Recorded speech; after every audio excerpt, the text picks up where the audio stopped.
आजच्या या कार्यक्रमासाठी उपस्थित असलेल्या नदी समन्वयक आणि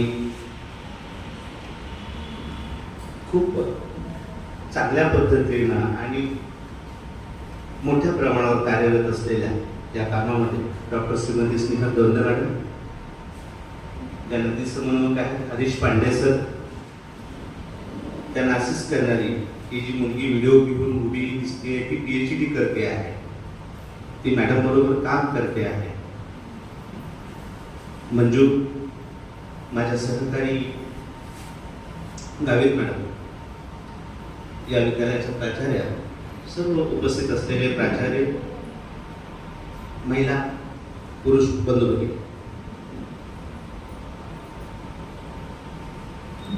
देशाला 75 वर्ष स्वातंत्र्याला पूर्ण झाल्यानंतर अमृत महोत्सवी वर्षामध्ये अनेक कार्यक्रम केंद्रापासून घेतले गेले. वेगवेगळ्या पद्धतीने देशाच्या हितासाठी अजून कार्यक्रमांना काही चालना देता येईल अशा प्रकारचे कार्यक्रम शासनाने ड्राफ्ट केले, जे आज नवीन निघाले. त्याचाच एक भाग म्हणून कॉन्झर्व नेचर कॉन्झर्व लाईफ हा कार्यक्रम आला. चला जाणूया नदीला समजावून घेऊया. नदी जर बोलायला लागली तर काय काय बोलेल. हळूहळू हा जो वारसा आहे,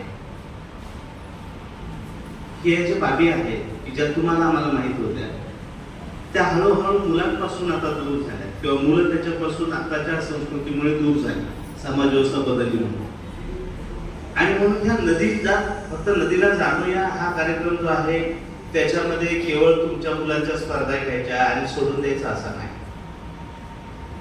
शासनाने JR मध्ये आणि मॅडमने एक ड्राफ्ट केलेला, माननीय कलेक्टर मॅडम होत्या निधी चौधरी मॅडम तेव्हा, आणि आता भोसले साहेब माननीय कलेक्टर साहेब आहेत तेव्हा, याच्यामध्ये खूप मोठे मोठे प्रोजेक्ट आहे. नदीचं खोलीकरण करणं, विस्तारणं, जिथं काही अडचणी आहेत ते दूर करणं, मग त्याच्यासाठी इरिगेशन डिपार्टमेंट आहे, PWD डिपार्टमेंट, कन्स्ट्रक्शन डिपार्टमेंट आहे, PFC चे अधिकारी आहेत. असे वेगवेगळ्या विभागातली वेगवेगळी माणसं काम करतात.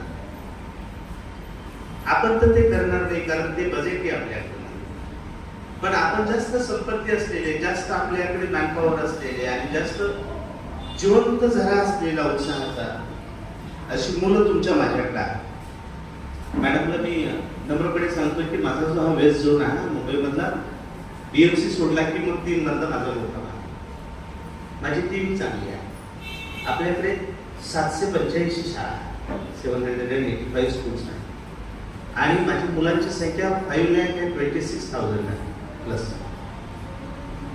तर त्याच्यातले निम्मे 2.5 धरा, त्याच्यातले निम्मे 1.25 लाख धरा, त्याच्यातले निम्मे 60,000-65,000 धरा.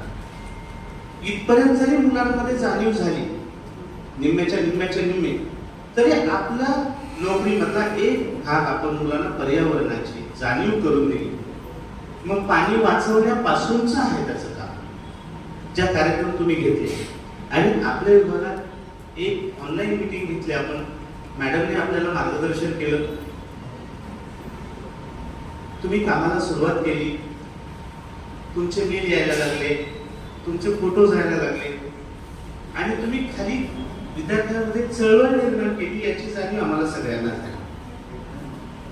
आणि म्हणून चांगलं काम करणाऱ्या, आता त्या विद्यार्थ्यांना तर काय आम्ही नाही बोलवणार, तुम्ही त्यांचे प्रमुख आहात, मार्गदर्शक आहात, म्हणून तुम्हाला बोलवलंय की प्रातिनिधिक स्वरूपामध्ये माझ्या शिक्षकांचं कौतुक करावं अशी सूचना मान्य स्नेहल मॅडमने केली. आज हरीशरी आहे तिथे, ते मागे एकदा आपल्याला सायली इंटरनॅशनल स्कूलला त्यांनी मार्गदर्शन केलं होतं, म्हणून आज तुम्हाला सगळ्यांनी इथं बोलवलं. मॅडम, आमच्या शिक्षणाची अवस्था अशी झाली आहे, इथे मृदुंगासारखी स्थिती आहे, ढोलकी असते, दोन्ही बाजूनी बदलली जाते. माझ्याशी इथं बसलेले मुख्याध्यापक आहेत, एकदा आलेलाच जो कार्यक्रम आहे, एखादा कार्यक्रम आला की तो निगेटिव्हलीच घ्यायचा मला पहिल्यांदा, काय हे रोज कटकट आहे असं म्हणूनच शिकायचं. तशी काहीशी मानसिकता आमची आहे. हे करू का ते करू, ते करू का ते करू, आमच्यावरच चिडतो. पण परत विसरू, परत लगेच जागेवर ट्रॅकवर येतो की आता हे आपल्याला करायचं आहे. पण मी जेव्हा तुम्हाला कलेक्टर ऑफिसमध्ये बघितलं, पहिल्यांदा जेव्हा मीटिंगमध्ये तुम्ही बोलला, तेव्हा मी खूप बारकाईनं तुमचं निरीक्षण करत होतो की या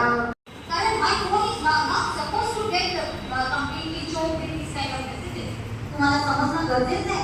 एकदम 100 पिक्चर्स आम्ही तुम्हाला क्लिअर कट सांगितलं.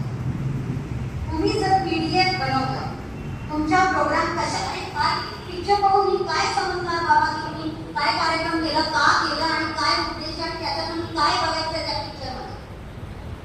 So either I went on writing the right captions with it. I wrote that array allow me to understand what is the program all about, what was the objective. आम्ही मुलांना काय convey करून ते कार्यक्रम करून घेतला, काय उद्देश पूर्तता करायला आपण ते केला. तर ती एक तुम्ही छोटासा मुख्याध्यापक, व्यासपीठावर उपस्थित असलेले माननीय, आदरणीय आणि माझे मार्गदर्शक वनवे साहेब, त्यानंतर या चला जाऊया नदीला, चला जाणूया नदीला याचे जलनायक म्हणून कार्य करणारे आपल्या डॉक्टर स्नेहलता धोंडे मॅडम, हरीश पांडे सर आणि मंजू यादव मॅडम. खरोखरच दिनांक 24 तारखेपासून ते 1 ऑगस्टपर्यंत 2 ऑगस्टपर्यंत जो काही आपण चला जाणूया नदीला पर्यावरणाशी निगडीत हा जो उपक्रम घेतला आहे, तो उपक्रम नैसर्ग बँड्रापर्यंत सर्व 6 वॉर्डनी सहभाग घेतलेला आहे. अतिशय छान उत्कृष्ट काम केलेलं आहे. परंतु काही शाळांनीच फक्त अपलोड केलेले आहे. जवळजवळ 150-180 शाळांची नावं माझ्यापर्यंत आलेली आहेत. त्यांनीच फक्त अपलोड केलेलं आहे. अपलोड करण्यामध्ये आता का कसं ते मला माहिती नाही, पण आपल्या शाळेतील मुख्याध्यापक, आपल्या विद्यार्थ्यांनी खूप छान काम केलेलं आहे. खरोखरच गौरव करण्यासारखं कार्य आहे की मी आता काही शाळेमध्ये जात असताना उपक्रम चालू असताना 24 ते 28च्या दरम्यान पण शाळा भेटलेली असताना त्या शाळेमध्ये विविध उपक्रम घेण्यात आलेले आहेत. जसं आपल्याला नेमून दिलेल्या त्या उपक्रमाच्या माध्यमातून घेण्यात आले, खूप छान झालेले. म्हणून आज चला जाणूया नदीला या निमित्ताने आपल्या वॉर्डमध्ये एकूण 5 नद्या आहेत. या 5 नद्यांच्या अनुषंगाने डॉक्टर स्नेहलता धोंडे मॅडमनी आपल्याला बरोबर सक्रिय केलेलं आहे. त्यांचं खूप कार्य मोलाचं आहे. एवढं कार्य मोलाचं आहे की त्या PhD धारक आहेत, फुल ब्राईट स्कॉलर आणि जलनायक म्हणून ते कार्य करतात. जलनायक ही त्यांना पदवी देण्यात आलेली आहे. जलसंधारण आणि नदी पुनर्जीवन क्षेत्रात देशभरात आणि जगभरात, देशातच नव्हे तर पूर्ण वर्ल्डमध्ये त्यांचं कार्य आहे. अतुलनीय योगदान दिल्यामुळे त्यांना राष्ट्रीय जल मंत्रालयाकडून जल प्रहरी म्हणून त्यांना सन्मानित करण्यात आलेलं आहे. म्हणजे खरोखरच एक आपल्या भारतातच नव्हे तर ऑल वर्ल्डमध्ये जल प्रहरी म्हणून त्या मॅडमला योगदान देण्यात आले. त्यांना ती पदवीने सन्मानित करण्यात आले. म्हणून मॅडम तुमचं खरंच खूप खूप कौतुक करण्यासारखं आहे. आणि मार्च 2023 या कालावधीमध्ये जल परिषदेसाठी युनेस्कोने ऑल वर्ल्डमध्ये त्यांना आमंत्रित करण्यात आलं. म्हणजे 22 मार्च 24 मार्च 2023 हा कालावधी तर मॅडम बरोबर आहे. या कालावधीमध्ये परिषदेमध्ये ते सदस्य म्हणून कार्यरत आहेत. त्यांनी आतापर्यंत 29 वर्ष या क्षेत्रामध्ये जलसंवर्धन, जलप्रदूषण आणि नद्यांना जाणून घेण्याच्या दृष्टिकोनातून त्यांनी जवळजवळ 12 पुस्तकं लिहिलेली आहेत. आणि शिक्षण क्षेत्रामध्ये त्यांनी 29 वर्ष सेवा केलेली आहे आणि अजूनही करत आहेत. त्यानंतर मुंबई विद्यापीठाशी संलग्नित त्या PhD धारक असल्यामुळे त्यांच्याकडे जे PhD चे मार्गदर्शक म्हणून असतात. एका PhD धारकाला 10 शिक्षक, 10 मार्गदर्शक, 10 PhD धारकांना मार्गदर्शन करण्याचं काम मॅडम आज तागायत करत आहे. त्यानंतर संशोधन जर्नलमध्ये त्यांनी 80च्या अधिक शोध निबंध लिहिलेले आहेत. छोटे छोटे शोध निबंध असतात. ते शोध निबंध पण त्यांचं कौतुक करण्यासारखा विषय आहे. Proud of you madam. आणि जैवविविधता, समुद्री जीवनावरील कच्च्या तेलाचे जे माल असतात, जे काही वस्तू समुद्रामध्ये विविध आपलं प्रदूषणाचे जे प्रकार होतात, त्या पर्यावरण उपक्रमाशी निगडीत इंडियन रिव्हर बेसिन कौन्सिलच्या त्या सदस्य आहेत. त्यानंतर शालेय क्षेत्रामध्ये IIT बॉम्बे आहे, कॉलेज क्षेत्रामध्ये विविध क्षेत्रामध्ये ते अध्यापन आणि मार्गदर्शनच कार्य करत असतात. त्यानंतर इयत्ता 9वी आणि 10वीला आपल्याला एक जलसंधारण जल संरक्षण म्हणून एक टॉपिक आहे. त्या टॉपिकवरती पण ते आपल्याला मार्गदर्शन करणारच आहे. एका शाळेमध्ये त्यांनी बेसिक लेवलला एक वर्कशॉप घेण्यात आले. ते वर्कशॉपची आपल्याला आणि गुगल लिंकद्वारे आपल्याला दिलं होतं. ते वर्कशॉप पण अतिशय उत्कृष्ट झालेलं आहे असं मी ऐकण्यात आलेलं आहे. झालं असेल 100%. मी याला कार्य करते. असेही आपले लाडके डॉक्टर स्नेहा धोंडे मॅडम यांचा परिचय आहे. भरपूर मोठा इतिहास आहे त्यांचा, पण मला शॉर्ट बट स्वीट मध्ये की यांचं जे कार्य आहे, यांचं कार्य आपण करू शकणार नाही, यांच्यासारखं आपण कार्य, त्यांच्यामध्ये एक जी ऊर्जा असते, एखाद्या व्यक्तीमध्ये एखादी ऊर्जा असते, ती ऊर्जा ती समाजापर्यंत कशापर्यंत पोहोचवायचं, समाजातील विद्यार्थ्यांना, शाळेतील शिक्षकांना प्रेरित कशा पद्धतीने करायचं, असेही आपले डॉक्टर स्नेहल मॅडम आहेत. खरोखरच मॅडम, तुमच्या मॅडमच्या टाळ्याच्या गजराने एकदा पुन्हा अभिनंदन करावं अशी मी तुम्हाला माझ्या सर्व मुख्याध्यापकांना विनंती करते. त्यानंतर आपले डॉक्टर हरीश पांडे सर हे देखील जागतिक जल परिषदेचे एक सदस्य म्हणून आहे. यामध्ये देखील दहिसर ते बँड्रापर्यंत ह्या 5 नद्या आहेत. त्यामध्ये दहिसरची जी नदी आहे त्या नदीचं चला जाणूयामध्ये देखील आपली टीम वर्क असतं. जसं मॅडम कार्य करतात तसं पांडेसरही कार्य करत असतात. त्यांचे खूप छान योगदान आहे. त्यांचं योगदान पाठवलं, पण या क्षेत्रामध्ये मागील 2 वर्ष 2022 ते 2023 पर्यंत मागील 2 वर्षामध्ये ही टीम आहे. चला जाणूया नदीच्या दृष्टिकोनात, स्वच्छतेच्या जल जीवन संरक्षणाच्या दृष्टिकोनातून यांचं देखील योगदान खूप मोलाचं आहे. त्यानंतर या टीम मध्ये काम करणाऱ्या मंजू यादव मॅडम, मी नेहमी त्यांच्याशी कनेक्टिव्हिटी होती. आपला जो कार्यक्रम झाला या कार्यक्रमामध्ये मंजू यादवशी माझं नेहमी कनेक्टिव्हिटी आहे. प्रत्येक गोष्टीला ज्या वेळेस मला मार्गदर्शन पाहिजे होतं त्यावेळेस मंजू यादवशी कॉन्टॅक्ट करायची. किती शाळांनी माझे सहभाग घेतले, किती उपक्रम आले, कुठल्या वॉर्डचे किती उपक्रम आले, माझ्याकडे 700 शाळा ते 700 शाळेपैकी किती शाळांनी सहभाग घेतला, सगळं डेटा मॅडम कडून घेते. त्यानंतर प्रमाणपत्र द्यायचं होतं, बोर्ड तयार करायचा होता. प्रमाणपत्र कशा पद्धतीने असलं पाहिजे, चला जाणूया नदीच्या दृष्टिकोनातून जे काही प्रमाणपत्र आपल्याला वितरित करायचं आहे त्याचं देखील मला काहीही नॉलेज नव्हतं. मात्र यांच्याकडून मार्गदर्शन करून वनवे साहेब, doctor Snehal madam, Manju madam यांच्याकडून मार्गदर्शन करून आपले देखील प्रमाणपत्र पण तयार करण्यात आलेले आहे आणि बोर्ड तयार करून त्यांच्याकडून माझं मंजू मॅडमने वारंवार आपल्याला मार्गदर्शन केलं, म्हणून धन्यवाद मॅडम तुमचं पण, मंजू मॅडमचं. त्यानंतर आणखी 3 शाळेचं मी धन्यवाद मानू इच्छिते. हा जो बोर्ड तयार केलेला आहे, मला ज्या दिवशी सांगितलं की आपल्याला हा कार्यक्रम घ्यायचा आहे, कार्यक्रम घ्यायचा म्हणजे डोक्यामध्ये अनेक विचार येत असतात, त्यावेळेस Saint Xavier's school Vile Parle पश्चिम त्या सरांना सांगितलं की सर मला बोर्ड तयार करायचं. त्यांनी तात्काळ बोर्ड त्यांनी तयार करून दिला. म्हणून असे जे मला मुख्याध्यापक लाभलेले आहे पश्चिम विभागाचे सर्वच, कारण एका शाळेवर तुम्हाला पश्चिम विभागाचे Vile Parle Saint Xavier's स्कूलने board तयार करून दिला. प्रमाणपत्रासाठी सभा मॅडम, अंजुमन इस्लाम स्कूल बँड्रा, त्यांना फक्त सांगितलं मॅडम अशा पद्धतीचे प्रमाणपत्र तयार करायचे आहे. रिअल सांगते 1 मिनिटाचाही वेळ नाही गेला मॅडम, काळजी करू नका. म्हणून सभा मॅडमचाही मी खूप खूप आभार मानते, धन्यवाद मानते. आणि ही जी शाळा हे वास्तू आपल्याला उपलब्ध करून दिलेले आहेत तसे आपले पिवलकर मॅडम, मुख्याध्यापिका, पार्ले टिळक विद्यालय इंग्रजी मध्ये मुख्याध्यापक, 2 मिनिटांमध्ये जे अपेक्षित आम्हाला अशी होती. बेसिकली इन एज्युकेशन आपण नुसतं इव्हेंटसाठी काही न करता जर आपण इम्पॅक्ट असेसमेंट म्हणूनच मी एक त्याच्यात जोडले होते इम्पॅक्ट असेसमेंट. आम्ही काही एक लिस्ट करून दिलं होतं की 24 तारीखपासून ते 29 पर्यंत काय काय कार्यक्रम करायचा आहे. वेगवेगळा आम्ही कार्यक्रम तसं एक बसून दिलं की तुम्हाला एक आयडिया मिळेल काय कार्यक्रम करायचा आहे.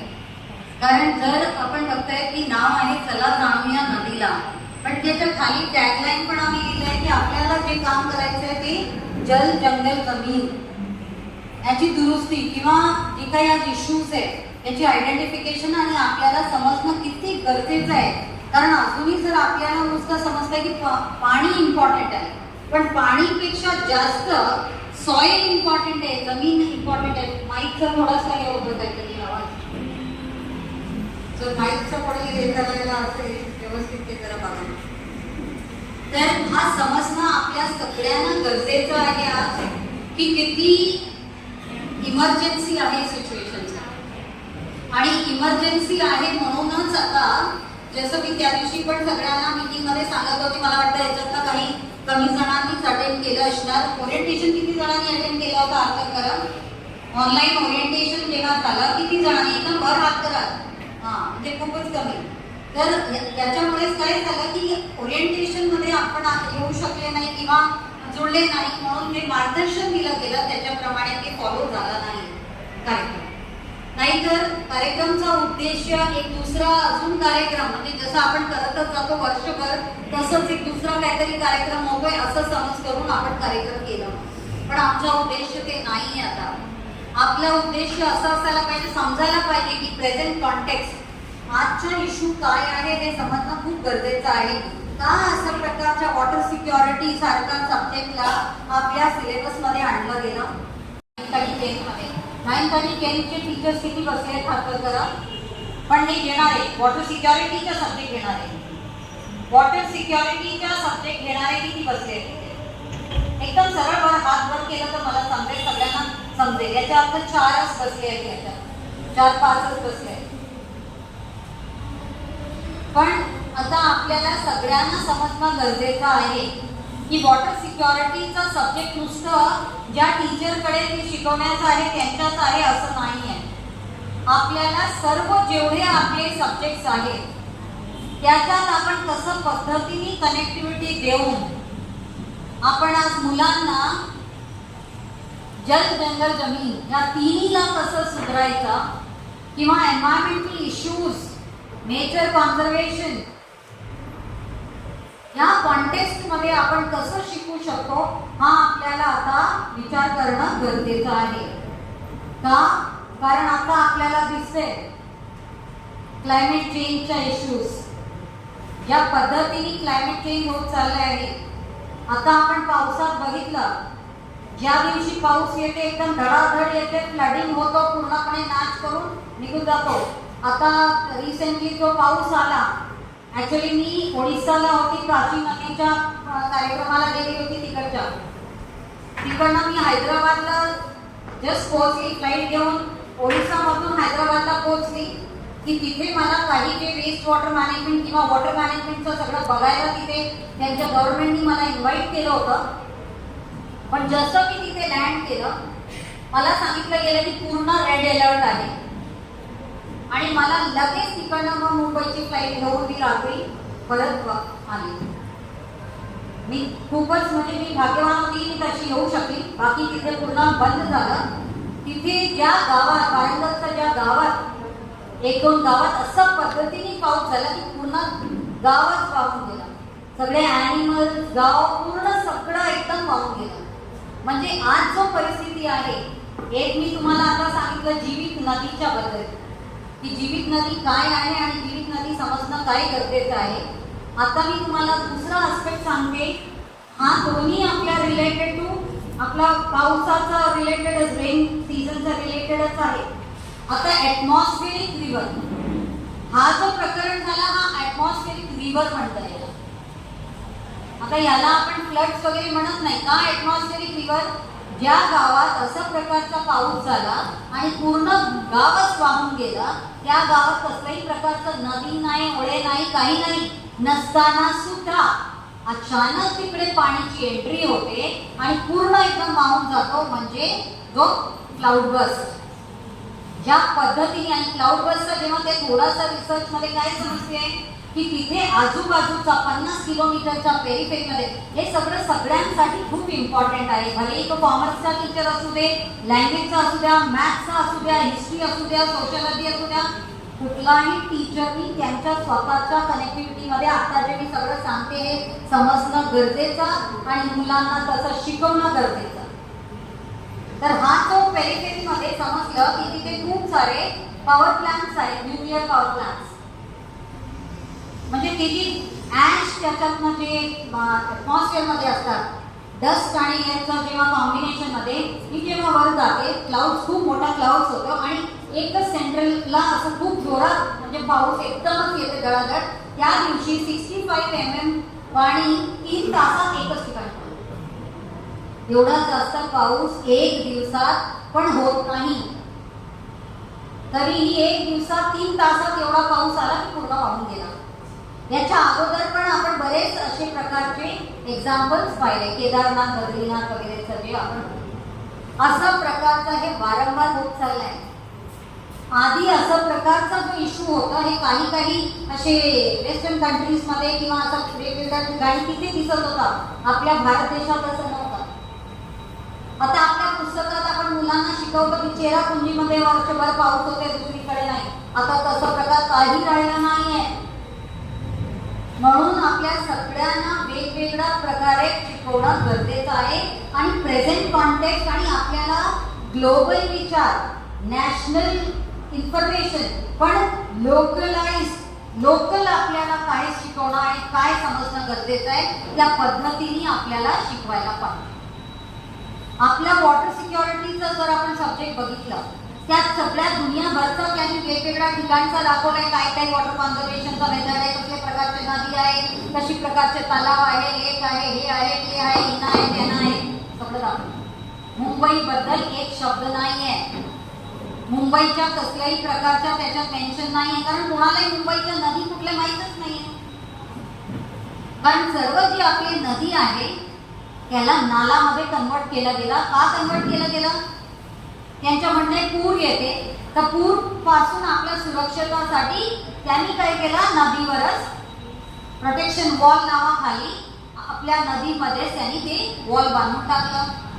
आता आपल्याला हे पण समजणे गरजेचे आहे की नदी काय आपोआप नदी नाही बनत. त्याच्या खाली काही नॅचरल स्प्रिंग्स असतात, काही स्ट्रीम्स असतात, काही छोटे छोटे नाले आणि छोटे छोटे नदी असतात ना. छोटे नदीलाच नाला म्हटलं जातो, ओळे असे हे जे असतात हे सगळं एकत्र येऊन तेव्हा नदी बनते. पण आज असं झालंय की जेवढामध्ये नदी वाहतात, नदीच्या जो आता डेफिनेशन मध्ये पण तुमच्या पुस्तकात दिले आहे, बरेच लोकांना माहीत नसणार आणि वॉटर सिक्युरिटी वाल्यांना पण एवढं काही अजूनही समजत नाहीये. म्हणून काही थोडीफार गोष्टी मी तुम्हाला आज समजून सांगते. कारण शिकवताना पण मुलांना काय सांगायचं आपल्याला, सपोज आता मला नदी आम्ही कोणी सायन्सवाल्या नदी शिकवणार, पण इकॉनॉमिक्स वाला काय शिकू शकतो. आणि एक लक्षात ठेवा, आज वेस्टर्न कंट्रीजचा एज्युकेशन का एवढा इम्पॉर्टंट आहे. वेस्टर्न कंट्रीज मध्ये केस स्टडीज घेऊन ते शिकवतात. केस स्टडीज त्यात घेऊन जातात, त्यांना सोडतात, त्यांच्या एक्सपर्टशी भेट करून देतात, त्या जागेत घेऊन जातात. पण आपण काय नाही करत, आपण 4 वॉलमध्ये बसून तिकडे असं होते तसं होते. मुलं विचार कसं करणार, व्हिज्युअलाइज कसं करणार. अजूनही जर टेक्नॉलॉजी पण आला तर आपण ब्लेंडिंग एज्युकेशन जे करायचंय ते पण आपण अजूनही करत नाही. आपण अजूनही जुन्या पद्धतीच्या, स्वतः पण जुन्या पद्धतीमध्ये राहिलो. आपण आपल्याला अपडेट करत नाही, अपस्केलिंग करत नाही आणि आपण त्या पद्धतीने आपण शिकवत नाही. तर ऍटलिस्ट आपण आता आज आपल्या आजूबाजूचे जे आहे त्या नदीमध्ये घेऊन जाणार, त्या लेक्स दाखवणं हे थोडंसं करून. सपोज इकॉनॉमिक्सचा टीचर आहे, त्यांनी काय टाकायचं, हे आता बघितलं, आता ह्याप्रमाणे इकॉनॉमिकली आपल्याला काय लॉस होत आहे स्टडी करा. कॉमर्स वाल्यांनी सांगायचं, कॉमर्स रिलेटेड जे काही आहे की आपल्याला ऑडिट अकाउंटिंग कसं करायचं, पाणीचं अकाउंटिंग कसं करायचं, ऑडिटिंग कसं करायचं. तसंच मॅथमॅटिक्स आणि स्टॅटिस्टिक्स वाल्यांनी त्या पद्धतीने किती एरिया आहे, किती मध्ये आपण काय शिकवतो. आपला जो देश आहे, आपला देशच आहे जे इंडिजिनस नॉलेजसाठी अख्खा जगभरात वेदिक ट्रेडिशनल रिलिजियस इंडिजिनस नॉलेजमुळे आपण खूप एंटायर युनिवर्समध्ये आपण खूप मानलं जातो. पण आता काय झालंय, आता ज्या देशातच नदी, दगड, माती, झाडांना जिथे आपण पूजा करतो, आपल्या ट्रेडिशन रिच्युअल्स मध्ये आहे, पण त्या ठिकाणीच आपण काय हात करतोय ते पण आपल्याला दिसतंय. झाडं कापलं जातं तरी आपण काही लक्ष देत नाही. झाडं लावायचं कार्यक्रम करतो तर लावायचं तेवढं सोडून देतो, मेला की राहिला की काय झालं त्याचं आपण लक्ष देत नाही. झाडं कुठेही आज सगळं काही डेव्हलपमेंटच्या नावाखाली कापलं जाते, आपण काही बोलत नाही. तसंच आपल्या घरोघरी जेव्हा आपण काही जरा पूजा बिजाचं असेल तर आपल्याला माहिती आहे आपल्याला नदीत टाकायचं आहे, आपल्या घरातलं जे मालाविला आहे ते आपण घेऊन जाऊन प्लास्टिक मधून टाकून देतो.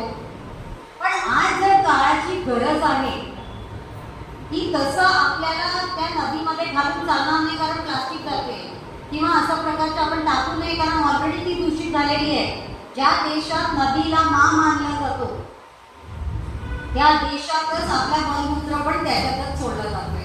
दुर्दैव आपला. कारण का आता सपोज आपले एवढे सगळे शाळा आहेत, बाजूलाच मिठी नदी जाते. कधी आपण विचार केला का मिठी नदी आपली माँ वाहती आहे, तिच्या काय हालत करून ठेवलाय, त्याच्यात आपणच दुर्लक्ष करतोय म्हणून त्याची पूर्ण हाल अशी झालेली आहे. नाहीतर तुम्ही जा आज कुठल्याही गाव भागात जा, ते त्या नदीचा सन्मान करताय, नदीला जपताय. आपण शहरात राहून सुद्धा एवढं मेट्रोपॉलिटन सिटीमध्ये एवढे मोठे मोठे शाळा कॉलेजेस असून सुद्धा आपलीच शहर अशी आहे जिथे आपण नदीच्या पाण्याचा वापर करत नाही बिलकुल, आणि ती करायची सारखी राहिली पण नाही बिलकुल. म्हणूनच आपल्याला सर्व पाणी जे आहे त्या गाव भागातल्या नदीतनंच वैतरणा, भातसा, तानसा असं करूनच आपल्याला सगळीकडनं पाणी येते. आपल्याला लाज वाटायला पाहिजे की आपण आपला स्वतःचा जो फुटप्रिंट क्रिएट व्हायला पाहिजे, आपण ते अजूनही करू शकलो नाहीये आणि करत पण नाही. एक एक्झाम्पल सांगते की का आपल्याला लाज वाटायला पाहिजे. हे बघा, हे बोलणं खूप सोपं आहे की हे आमचं काम नाही आहे.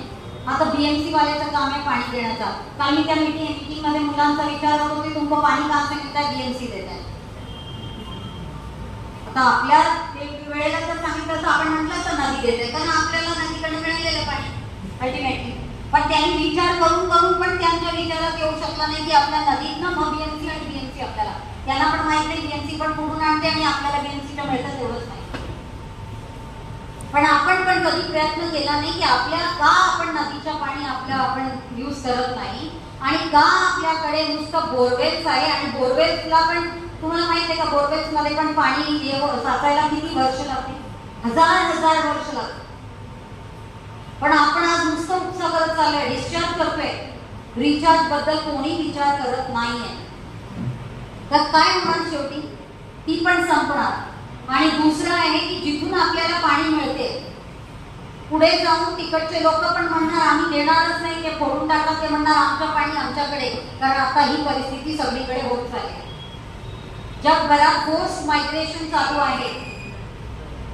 एक देश सोडून दुसरे देशात जाण्याचा परिस्थिती ऑलरेडी चालू आहे आणि रिफ्यूज, वॉटर रिफ्यूज म्हणून म्हटलं जातं मग त्याला. म्हणजे विचार करा जेव्हा रिफ्यूज होता तर काय काय कंडिशन काय असेल आपल्या, मग ते विचार करा जरा. आपण अजूनही ह्या सगळ्याकडे लक्ष देत नाही, ह्याच्यावर बिलकुल आपण विचार करत नाही. आणि अजूनही असं प्रेडिक्ट केलं जातं, हे आपल्याला पण मी बोलली की लगेच मी बोलणार हो आता मांडलं जातं की 3रा वर्ल्ड वॉर होणार पाणीसाठी. माहित आहे ना सगळ्यांना, most of you know, I know that. तर जेव्हा माहित तर आपण करतो काय, बसलोय का की कोणीतरी आपल्यातर्फे तिथे जाऊन भांडणार किंवा बोलणार किंवा करणार. आपल्या हातात जर अख्खी एक शाळा आहे, आपल्या हातात जर अख्खी एक वर्ग आहे, तेवढा वर्गाचा जर आपण रिस्पॉन्सिबिलिटी घेतलं तरी खूप मोठी आपण पलटन मास मुवमेंट क्रिएट करू शकतो की नाही, असं संस्कार घडू शकतो की नाही. आज तुम्ही नदीमध्ये जाऊन बघा, जेवढा कचरा आपल्या घरातला, रस्त्यातला, सगळीकडचा ते सगळं नदीमध्येच मिळणार. ती नदी दिसतच नाही, कचरा कुंडी दिसते. पण सगळे आपण तिकडनंच येणार जाणार, पण अशा प्रकारचं कोणी पण अजूनपर्यंत आपण स्टडीज कंडक्ट करत नाही. पण आज एक खूप चांगली संधी जी मिळाली आहे, मी अजून एक रिक्वेस्ट करणार की तुम्ही म्हणणार अजूनही आमच्या याच्यात तर मॅडम न्यू एज्युकेशन पॉलिसीच्या अजूनही आम्हाला सांगितलं नाहीये, ते आमच्या पद्धतमध्ये आलं नाहीये आणि ते आम्हाला करायची अजूनही कोणी सांगितलं नाहीये. जर तुम्ही तुमच्या शाळेच्या स्तरावर तुमच्या मुख्याध्यापिका किंवा मुख्याध्यापक बरोबर जर तुम्ही चर्चा केलं आणि एज्युकेशन इन्स्पेक्टरशी पण बोलले, तर करिक्युलम मध्ये हे बघा आपल्याला जे येते सिलेबस येते, जी कंटेंट येते, काय शिकवायचं, कसं परीक्षा घ्यायचं, ही सिलेबस आणि कंटेंट पार्ट ऑफ करिक्युलम आहे हे पण जरा समजून घ्या. त्या करिक्युलम म्हणजे काय? Apart from this examination pattern, syllabus, content, the remaining aspect, that is co-curricular activities and extracurricular activities. हे आपल्याकडे फ्रीडम असते, फ्लेक्सिबिलिटी असते की in that what kind of activities we can get incorporated. कसं प्रकारचा आपण जर कार्यक्रम याच्यात बसवलं तर आपण कसं करतो. कारण हे बघा, जर मुलांना पण आपण या सगळ्या मेथड्स थ्रू त्यांना नाही शिकवलं, खूप कम्युनिटीज थ्रू त्यांच्या पण clarity of thought, clarity of concepts, clarity of formulas and other things we will be coming very clear to them. आणि त्याच्यामुळे गरज आहे की आपण ऍक्टिव्हिटीज थ्रू हे सगळं करणं गरजेचं आहे. जसं आता एक आपला प्रश्न आहे का तुमचा on this, I give you chance, keep it with you, definitely will take the question. आता बोलायचंय का? कारण then it will break the reset. That is. तर हा जो पद्धत आहे, ऍक्च्युली मी तुम्हाला सांगू, हे सगळं मी सांगू शकते कारण मी जेव्हा पण कॉलेजमध्ये, मी ऍक्च्युली 2006 पासून मुंबई युनिव्हर्सिटीच्या कॉलेजमध्ये प्रिन्सिपल राहिली. मी माझ्या 44 वयात मी नोकरी सोडून दिली कारण मला दिसलं, मी व्हॉलंटरी रिटायरमेंट घेतली, सोडून नाही दिली, व्हॉलंटरी रिटायरमेंट घेतलं. कारण security of self is very much important. आणि देवाच्या कृपाने मी खूप अर्ली स्टेजला मला एकदम हायेस्ट पोझिशनवर, म्हणजे आपला पोझिशन म्हणजे काय, आपला जो ग्रेड असतो, जे आपल्या सॅलरीचं कॅल्क्युलेशन होते त्याप्रमाणे I went to the highest of it in 2008. म्हणून मला एक हिंमत पण आली की सोडायचं आणि आता आपल्याला आपल्या एज्युकेशनचा वापर कम्युनिटीसाठी करायचा. तर हे करताना पण मी कधी पण असं विचार केला की आपल्याला तेव्हाच राईट आहे काही करण्याचा जेव्हा आपण आपल्याला प्रॉपरली स्किल्ड किंवा इक्विप करून घेतो. म्हणजे जी टूल्सची गरज आहे, जी स्किलची गरज आहे, ते आपल्याला थोडं आपल्यामध्ये क्वालिफिकेशन घेऊ. जसं मी एज्युकेशन मॅनेजमेंट केलं म्हणून आज मी तुम्हाला सांगू शकते. नाहीतर डिग्री कॉलेजमध्ये जसं स्कूलमध्ये तुम्हाला लागायला बीएड कोर्स असतो, तसं डिग्री कॉलेजमध्ये असं काही पद्धत नाही. तिथे काही गरज नसते. तुम्हाला पीजी झालं, चला शिकवा, नेट सेट द्या, शिकवा. जसं तुम्हाला पण आता सेट एक्झाम्स आहेत तुमच्या शाळेचे, स्टेट एक्झाम्स. पण तुम्ही मला सांगा, एक एक्झाम्स देऊन आपण काय ते टीचिंग स्किल्स सांगू शकणार का? आपल्या स्किल्सची तिथे पण काही असेसमेंट होते का? It's nothing. It's only about your intellectual power और memorising power. That's all. That cannot assess your skill. Teaching is totally different kind of a thing where unless you have a proper skills, and that too if you are getting equipped with those kind of skills. Equipping means what? If I know how to use different kinds of tools, where and when, at what time, these are the very important factors. आणि हा तेव्हापर्यंत होती जेव्हापर्यंत आपण एक formal याची education घेत नाही.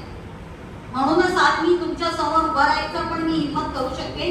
कारण काही असं सगळं गोष्टी, एकतर इक्विपिंग करणं, दुसरं समाजात जाऊन समाजमध्ये काम करणं, तिसरं आहे की नुसतं समाजमध्ये जाऊन सामाजिक कार्यच करणार नाही, पण एक हँड होल्डिंग गव्हर्नमेंटच्या बरोबर, गव्हर्नमेंटच्या डिपार्टमेंट बरोबर. नाहीतर आपण काय करतो, मुलांना घेऊन जातो, चला झाडू लावा, रस्त्या साफ करा, कचरा उचला. कशाला बाबा? Solid waste management department is there for this purpose. एक तर त्यांचे स्वतःचे ऑफिसर्स आहे, दुसरं ते आउटसोर्सिंग करून ते क्लिनिंग एजंट्सला घेतात. मग कशाला आपल्या मुलांनी ते सगळं करायला पाहिजे? याच्या अर्थ मी असं म्हणत नाही आपल्या मुलांना आपण घेऊ नये असं शिकवायला. करताना त्या लोकांना सोबत घ्यायचं, त्या लोकांचा मदतीने, कारण ते पण असणे गरजेचं आहे, त्यांच्याकडनंच करून घ्यायचंय. कारण त्यांना दाखवणं गरजेचं आहे की तुम्ही केलं नाही म्हणून आम्हाला आमच्या मुलांना लावून करून घ्यावं लागते किंवा स्वच्छता करतोय किंवा आम्ही तुम्हाला मदत करू शकतो या सगळ्या गोष्टी. I hope what I am speaking makes sense. आणि that is why the first day when I was taking the orientation also, मी सांगितलं sense with senses and spirituality. आता स्पिरिच्युअलिटीचा अर्थ कोणी असं लावू नये की देव धर्म आणि भक्ती करत आम्ही पण पुस्तक ते दिली आहे म्हणून त्याच्यानं काही अर्थ काढू नका की मॅडम मी असं त्या आपल्याला धर्म हे परिवर्तन किंवा धर्म हे करायला नाही. माझ्याकडे पुस्तक होते एक रँडमली मी ते पुस्तक दिली आज. पण स्पिरिच्युअलिटीचा अर्थ असा आहे माणुसकीला आपण जपायला कसं जपायला पाहिजे. How to take care of humanity. आदिवासी संस्कृती म्हणजे काय. Folk dance is culture is one of the aspect. पण आम्ही आदिवासीचं ते संस्कृती का म्हटलं त्याच्यावर. कारण may be they are not that much educated like us but they are the one who knows how to take care of environment nature. त्या जंगल मध्ये राहून तर तेच कापून गडबिडा मोठा बनवू शकतात ते नाही करत ते तसं. पण जाऊन बघा त्यांना अजूनही पाण्याची सोय नाही बेसिक त्यांच्या हे नाही आहे टॉयलेट्स नाही आहे त्यांना अजूनही लाईट नाही आहे. सोलर कोणीतरी आणून केसारवाले सोलर लावतात त्याच्यात. आणि वरून आज जे पॉलिसीज आहेत फॉरेस्ट राईट ऍक्टच्या अंतर्गत ते पण त्यांच्या केलेलं आहे. म्हणून आज आपल्या बुलेट ट्रेन जाणार आहे त्या फॉरेस्ट मधून आणि त्यांना बाहेर काढला जातोय. म्हणजे हा प्रकारचा जो आज आपल्याला ग्रांटेड घेऊन ज्या प्रकारचा आज निर्णय घेतला जातोय मी ते चुकले असं नाही म्हणणार. प्लॅनर्स चुकले असं म्हणणारच नाही. तुम्ही कदाचित म्हणणार मॅडम ते का असं डिसिजन घेता. मी नाही म्हणणार ते का नाही म्हणणार. हे तसं घेताय कारण आपण घेऊ देतोय. We have made them to take us for granted. Did we ever teach to our students that see this is wrong? Shall we all together write a letter to the authorities? Let this not happen. तुमच्याकडे एवढा मोठा power आहे. तर हा जो सगळा प्रकार आहे याच्यातनं जसा ती ग्रेटा ती मुलगी ती जाऊन पार्लमेंटच्या बाहेर बसली आणि तिने सगळं त्यांच्या देशात दाखवून दिलं की पार्लमेंटेरियन आतमध्ये बसून मग चर्चा काय करतात जर अशी एन्व्हायरमेंटची अशी हालत आहे. अशी छोटे छोटे मुलं आज आपल्याला शिकवायला लागले दाखवायला लागले तर आपण त्याच्यातनं काय शिकायला पाहिजे. म्हणूनच हे जे कार्यक्रम आहे जेवढा आम्ही तुम्हाला दिलेला त्याच्यात काहीतरी new modern something you think about that.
Fertiliser तयार करतायत बरेच आहेत तशा आता फर्टिलायझर करायला लागले.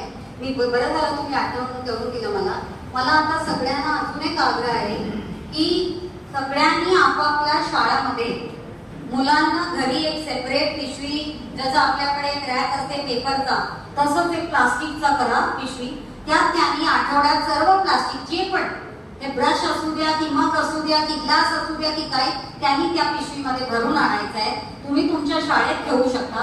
एक कोणाला तरी वेंडर तुम्ही फिक्स करा. तो वेंडर तिकडनं घेऊन जातो. तुमच्याकडे जर फिक्स करायला वेंडर नाही आम्ही तुम्हाला वेंडर देऊ. कारण आता आम्ही एक कार्यक्रम BMC बरोबर पण राबवतोय की सगळा हा प्लास्टिक घेऊन आता एक पायरोलिसिस सेंटर पण ओपन केलं जाईल ज्याच्यात पायरोलिसिस मधून ऑइल तयार होते आणि नाहीतर बाकीच्या वस्तूंचं रिसायकलिंग होणार. तर आपण आता सगळ्यांनी जेवढे शाळा इथे बसलेले आहेत त्यांनी आता असा प्रकारचा करायचा आहे. दर आठवड्यात एक दिवस तुम्ही ठरवा, शनिवार किंवा सोमवार, की त्यांनी ते पिशवी आणायचे, शाळेमध्ये कुठेतरी ते गोळा करा आणि आमच्याकडनं कोणीतरी त्या दिवशी येऊन क्लिअर करेल. So this we have to everybody compulsorily do this. Yes.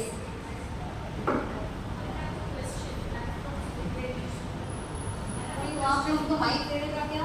तो हमारा खाना चाहिए. I have one query, ma'am. Yes. That just like plastic waste, e-waste, like mobile charger, because it carries both metal as well as plastic, rubber, everything, and that is causing more problem because plastic we know there is one rag picker or some bhangar wala jisko de dete. Even household wipe we can do, but one e-waste, that is electronic waste and metal waste. Metal also, metal can battery, which carries different kinds of metal, and some of them are very harmful. And I personally have faced problem in disposing of those things. Unfortunately, I have to put it in the dustbin only because metal खाली battery है, sale है, की जगह कहाँ फेंकेंगे लोग उसको? And वो डिकम्पोज होने वाला नहीं है. It carries chemicals also. So, madam, kindly try to find some ways so we can also guide the children because I myself don't know how to dispose these things. Okay, I got it. अभी जो ये madam ने बोला है waste का, आपका भी waste related है क्या? सबको वेस्ट रिलेटेड बोला है? एक मिनट पहले उनका आंसर दे दें, तो फिर वो भी रह जाएगा, आपका ले लेते हैं. अभी I want to say one thing regarding what, see every time some of the other thing which will be coming in the category of similarly like cloths, waste cloths are there. Similarly many other items are there. See already EMC has tried making a kind of an effort where they are asking every building to have provisions for different collection of the waste. Where metal and hazardous this thing is separately collected, plastic separately collected, then other thing single time use of plastic is separately collected. All these things are already existing. Okay, only thing is many places it is not being done properly. So you take charge of your own housing society and you can write to them, or else you can find out from the ward, in the ward where you are. So find out the name of that person of the solid waste management department, inform him so that in your building that thing goes on. So at least if we take charge of this kind of a thing, we can get the things done in our society. Because there are many societies in Bombay where they are having their own system of disposal, decomposition, and then STP, wastewater treatment and everything. But everybody cannot do that. So for that, whatever the provisions available with PMC, we are supposed to have the phone numbers. Like मैंने देखा अभी जैसे बारिश में इतना मच्छर हो रहा है बिल्डिंग में या सब जगह, आप लोग अगर एक बार फोन करके वो हेल्थ सैनिटेशन डिपार्टमेंट को बोलोगे तो आ सकता है, लेकिन कोई कुछ बोलता नहीं है, वो भी महीना भर कुछ नहीं करते, आते जाते नहीं है. Now we should ensure that we have those numbers. We have to ensure that we are taking charge of ourselves and our society. We should not depend on the officers to do all these things. So this way also we can manage a lot of things. Yes, sir. Now you can speak. Please ask. Hello, sir. Yeah. Last year I have done a project with UNICEF.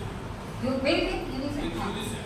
Okay. Regarding the collection of plastic waste management, I have one videos on YouTube channel. We have collected more than 1,700 kg of plastic waste. That is chocolate wrappers, paper wrappers, milk bags, everything. We have made 10 benches with recycling that material which we cannot utilize. We have made 10 benches, one we kept with us and 9 we have donated. So these type of projects we are doing. The thing is that from your side, this time what happens, what teachers are doing and everything, very in our, we can say in our cultural session, many creative teachers are.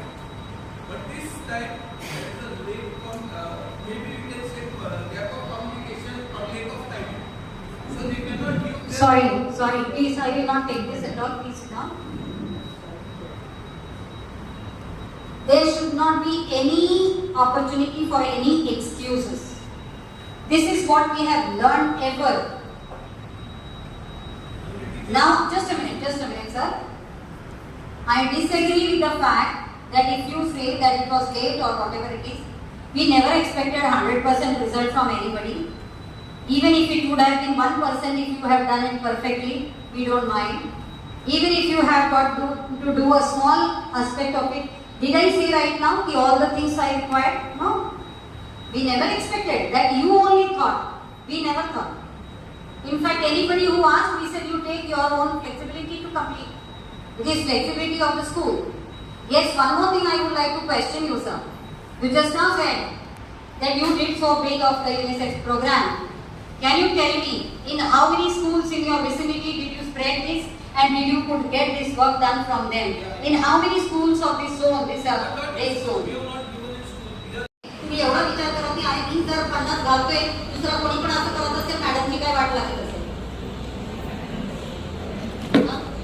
एवढी म्हणजे आणि दुसरं काय झालं, जसं गावीत मॅडमनी announce केलं, आज कार्यक्रम आहे, सगळ्यांना वाटलं अरे बापरे आता कम्प्लीट व्हायला पाहिजे. लगेच 2 दिवसात एवढा धडधड चालू झाला की ते फोटोग्राफ्स आणि व्हिडिओज आणि सर्व काही. Understand what is required out of it. We won't mind even one page of your report, but report also please make it a sense. आणि माझी अपेक्षा ना, मी कधी पण एवढा हायर एज्युकेशनला मी एवढं वर्ष राहिली, अख्खा जगभरात लेक्चर देते सगळीकडे, पण तरीही देशभर जगभरातल्या कुठल्याही कोणामध्ये गेली ना की मी सांगते, शाळेतले टीचर जेवढे स्मार्ट, शाळेतली मुलांमध्ये जेवढा वंडरफुल इनोव्हेशन क्रिएटिव्हिटी असतात ते, आणि ते पण आपल्या देशात ना, मी ती पण सांगते. आपल्याला विचारत असेल की जगभरातले मोठे मोठे शाळा खूप चांगले, बिलकुल नाही. आपल्या देशात मध्ये जेवढा आपण स्ट्रगलिंग ऍडव्हर्सिटी सिच्युएशन मध्ये जे काम करतो, त्यात जी मजा आहे, त्यातनं जे काम होते त्याच्यापेक्षा चांगल्या जगभरात कुठे होत नाही. म्हणून स्वतःसाठी एक मोठा राऊंड ऑफ अप्लॉज करा. कारण from that level I'm saying that how you people are working in all kinds of adversities. Please understand this. तर आता अपेक्षा अशी उभा राहिला नदीच्या कडेवर, from the river bank. If rivers will not be there, we are not going to exist. आणि already मी सांगते ना, ऑलमोस्ट 75% जी नदी आहे आयदर सुकलेली आहे, मरलेली आहे, नाहीतर एकदम श्रिंक झालेली आहे, नाहीतर फुल्ली पोल्युटेड आहे. विचार करा आपल्या कुठे चालले आपल्या विश्व. आणि काम मी एवढं अर्ली रिटायरमेंट घेऊन आणि माझं ते सगळं काम आता याच्यातच झोपून दिलं मी आपल्याला. 7वा वेतन तर मला पण ते तुम्हाला माहिती आहे किती मिळते आम्हाला. तुम्ही 0-0 लावत गेला तरी कमी पडेल, प्रिन्सिपलला एवढं जास्त मिळतं. तरी एक झटक्यात सोडलं. कोविडनी पण आपल्याला दाखवून दिलं बाबा की किती असू द्या, काय असू द्या, पण आपण अशी परिस्थिती होत चालली आता. Earlier there was biological war, आता वॉटर वॉर, असं वेगवेगळं वॉटर वेपन. जेव्हा मी या UN मध्ये गेली तर काही जे युएसचे मुलं होते, इराण मध्ये स्टडीज कंडक्ट करत होते, त्यांनी आम्हाला सांगितलं व्हॉट इज वॉटर वेपन. आता काही देश पाणीला दूषित करून टाकायचं की ते तिकडचे लोक आपल्याकडे धावत येतील, त्यांना पाण्याची गरज आहे म्हणून. This is what is water war. म्हणजे काय काय चाललंय आज पूर्ण जगभरात ते आपण कल्पना करू शकत नाही. आणि दुसरं सर्वात मोठं जर आपल्याला सांगायचं असेल तर आपण बघतोय की कमर्शियलायझेशन ऑफ वॉटर कसं होत चाललंय. बॉटलमध्ये विकणं, ती सेम सोर्स जिथून आपल्याला पाणी मिळायचं फोकटमध्ये, तिकडनंच घेऊन आपल्याला विकलं जातोय. आणि हे सगळं आपल्यामुळेच होत चाललंय. दुसरा प्युरिफायर्स. आता आपल्याला BMC जी पाणी देते ते प्युरिफाय करूनच येते, तरी आपल्या सगळ्यांच्या घरात जाऊन बघितलं तर प्युरिफायरला आपल्या डोकंच तसं करून दिलं गेलं. काही मिनरल नाही, काही नाही. त्यामुळे आज 50 वयात 35 वयात लोक मरायला लागले. ज्या ज्या गोष्टी नेचरकडनं आपल्याला मिळत होतं ते सगळं आता संपायला लागलंय आणि आपल्या दुर्लक्षपणामुळे. तर मला शेवटी एवढंच सांगायचं आहे की शाळेनी स्वतःच्या क्षमता, your own strength you need to identify and how you are going to use it for the purpose of चला जाणूया नदीला.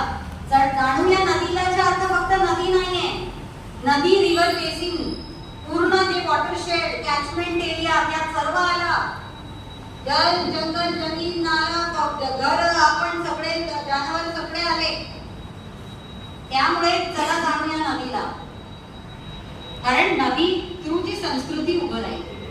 तर आपल्याला त्यामुळे ह्याला नुसतं याची सक्सेस नाही, आपल्याला आपल्या मुलांमध्ये जर आपण त्या प्रकारचं हे केलं आणि व्यवस्थित आम्हाला. आणि दुसरं माझा एक रिक्वेस्ट आहे, ज्या ज्या शाळाकडे चांगले रिसोर्सेस आहेत तुम्ही आम्हाला पण मदत करू शकता. आम्ही तुमच्याकडे, जसं मला शर्मा मॅडमला पण ते सांगायचं आहे आणि बाकींना पण, की आमच्याकडे भरपूर मटेरियल आता आहे. कारण आता ह्या स्टडी जो कंडक्ट होतोय करंट स्टेटस स्टडी, फोटोग्राफ्स आहेत, व्हिडिओज आहेत. तर तुमच्याकडे जर काही चांगले मुलं आहेत, काही आहे, एक आम्हाला टीम द्या, म्हणजे त्याच्या पण आम्ही व्हिडिओज करून तुम्हाला सगळ्यांमध्ये आम्ही ते शेअर करू, जेणेकरून आपण सगळ्यांना सर्व प्रकारच्या या सगळ्या माहिती पण मिळत जाईल.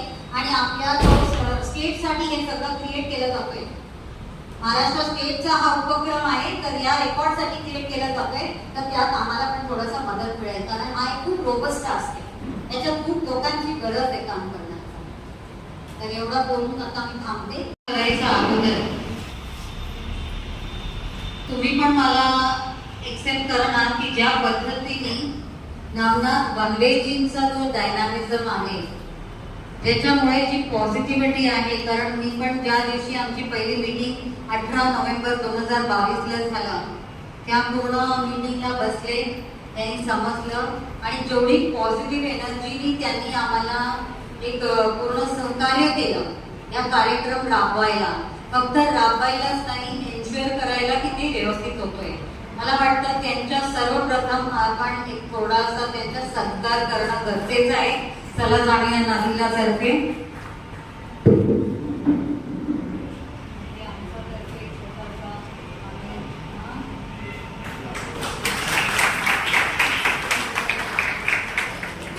तसंच आपले गावित मॅडम कंटिन्युअसली आपल्यासाठी काम करत राहणार, करत आहेत आणि आधी पण ते करतायत खूप वर्षापासून. तर त्यांच्या पण आपण थोडं सत्कार करू.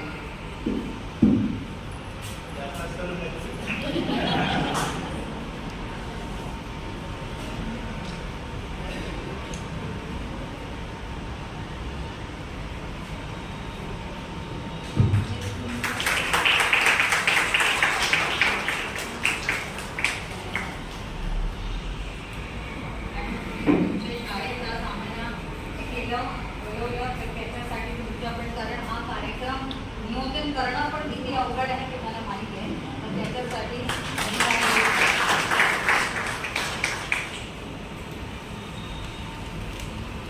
आता सर्वात प्रथम, कारण वनवेजींना जायचं पण आहे, त्यांना आपण अडू नये, कारण खूप त्यांनी वेळ दिलाय हा आपण समजायचं आहे. तर आधी आपण ज्या 10 शाळांना आम्ही असं निवड केलं, याचा अर्थ असं नाही की बाकीनी काही चांगलं केलं नाहीये. हे प्लीज तुम्ही असं समजून घेऊ नका. त्रुटी वगैरे होतं काही, ते मी आता तुम्हाला समजून सांगणार आहे की कसं पद्धतीने अजून व्यवस्थितपणे आपण पुढे पण काम करायचंय. कारण असं जो पर्यावरणचं काम आहे, काय एक आठवड्यात किंवा एक दिवसात इव्हेंट म्हणून करून काही उपयोग नाही आहे. हा एक जर्नी आहे. समजा की हा बिगिनिंग आहे, आता पुढे आपल्याला बरेच पाऊल घालायचं आहे. तर त्या निमित्ताने आम्ही आज विचार केला की काही 10 यांनी एकदम सुरुवातीला आणि एकदम आम्हाला ज्या पद्धतीने पाहिजे होतं, कदाचित त्यांना तेवढं समजलं आणि त्यांनी इमिडिएटली स्टेप्स घेतलं. त्याच्यामुळे आम्ही 10 जणांचा निवड केला. पण नक्कीच बाकी जणांना असं नाही की तुम्हाला आम्ही मान देणार नाही किंवा ते काम चांगलं नाही आहे. त्याच्यासाठी सर्टिफिकेट्स पण बनवून घेतलं गेलं आहे. सगळ्यांना सर्टिफिकेट मिळणार ज्यांनी आता आजच्या दिवसपर्यंत त्यांचं आम्हाला सगळं रिपोर्ट्स आलेले आहेत. तर सर्वात आधी लिस्ट कुठे आहे आपल्या? He asked me कि पापा इतना सारा न्यूज़पेपर क्यों ले गए? The reason I was carrying the newspaper was that the case had to get attended at such a short period that I did not have the time to book a ticket. I just tried to check the flight tickets to Delhi. The tickets were costing about 12,000-13,000. Last moment, you know, the tickets cost very high. So I decided to travel by train, for which I did not have a confirmed tickets.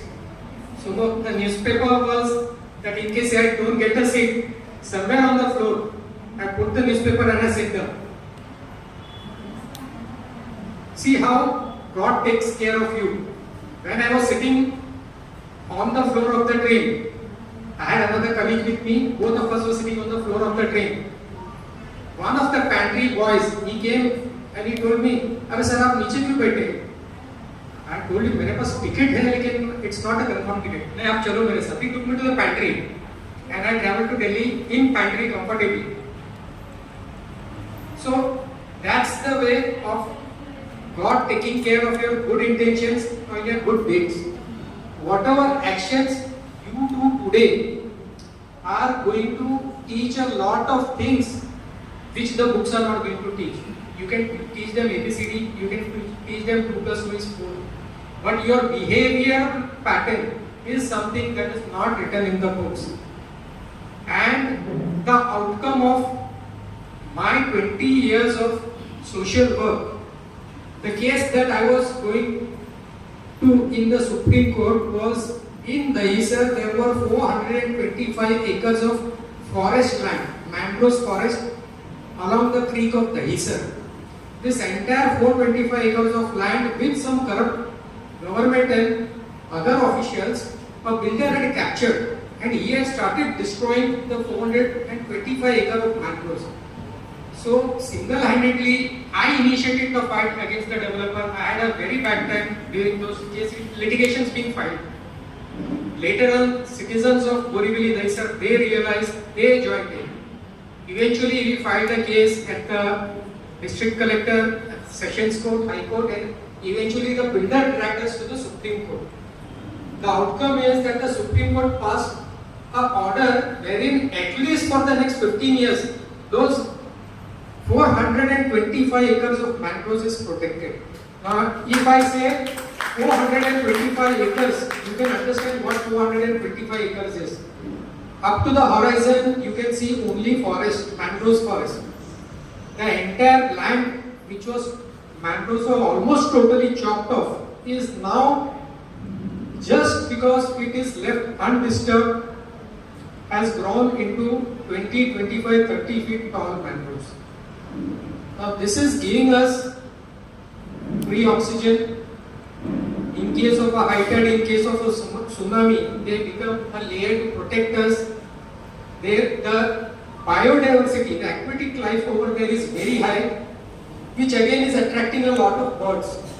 So in short, people who go to walk there, they are not disturbed by any vehicles, there is no pollution, and the temperature over there is 3 to 4 degrees less than what it is normal.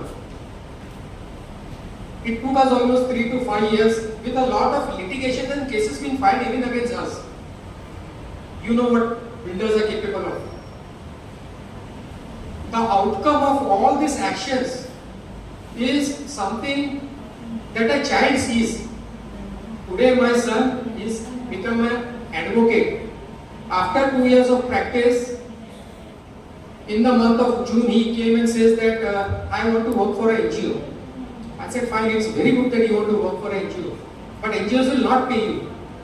He said doesn't matter. Evening after I come back from my work, I'll take up some small cases and everything, and that will take care of our needs. And today he started working. For the last 2 months, he's working for an NGO.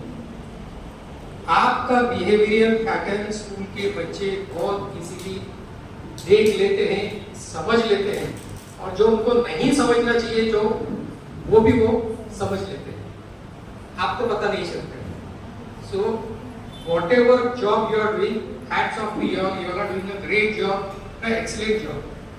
आप बच्चे को जो सिखाते हैं successful होना, education में Excel होना, degrees लेना और लाइफ में सक्सेसफुल होना.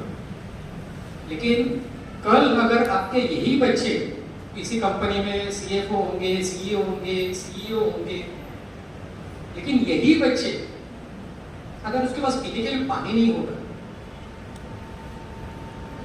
ब्रीथ करने के लिए अच्छी साफ सुथरी हवा नहीं होगी, तो ये आपकी डिग्री किसी काम आएगी. You know so many people are suffering from health issues, particularly breathing issues, which is, you can say, something called like asthma. Why are they facing all these problems?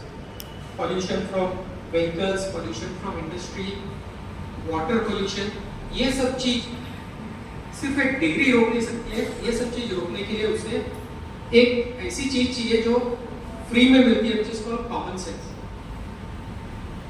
Yesterday at a signal, there is a D-Mart. I was taking my evening walk, wherein two ladies, they did a lot of shopping. गाड़ी में सामान रखा, गाड़ी में सामान रखने के बाद जब नीचे उतरे, वो D-Mart का बिल उन्होंने कम करके नीचे थे. I had to knock the door. I just asked them, कितने का शॉपिंग किया? 7-8 रुपए का शॉपिंग किया. ना आपके पास पैसा है, आपके पास गाड़ी है, एजुकेशन सब है. आपके एजुकेशन का क्या फायदा कि एक अनएजुकेटेड आदमी को बाद में झाड़ू लगाकर इसको साफ करना पड़ेगा? Will you please pick it up? I just asked her. She made faces. I said no, you have to pick it up. मैंने कोई फोटो नहीं निकाली थी. I said मैंने फोटो निकाल लिया. If you don't pick it up, I'll file a complaint. She got on grumbling from the car. उससे से देखा, उठा लिया और अपनी गाड़ी में रख दिया. ये आप बोलिए, आपके बच्चे अगर एक एजुकेटेड पेरेंट अगर ऐसा करेगा, पीछे अगर उनके बच्चे बैठे होंगे, तो बच्चे क्या नहीं करेंगे? You go to a hill station. Why do you go to a hill station? Why people go to hill station?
तर आता मॅडम काय मार्गदर्शन करतील किंवा हरीश सर काय मार्गदर्शन करतील, तर त्याच्यामधून काही पॉइंट्स घेऊन जा आणि तो उत्तम पद्धतीने कसा करता येईल तो करा.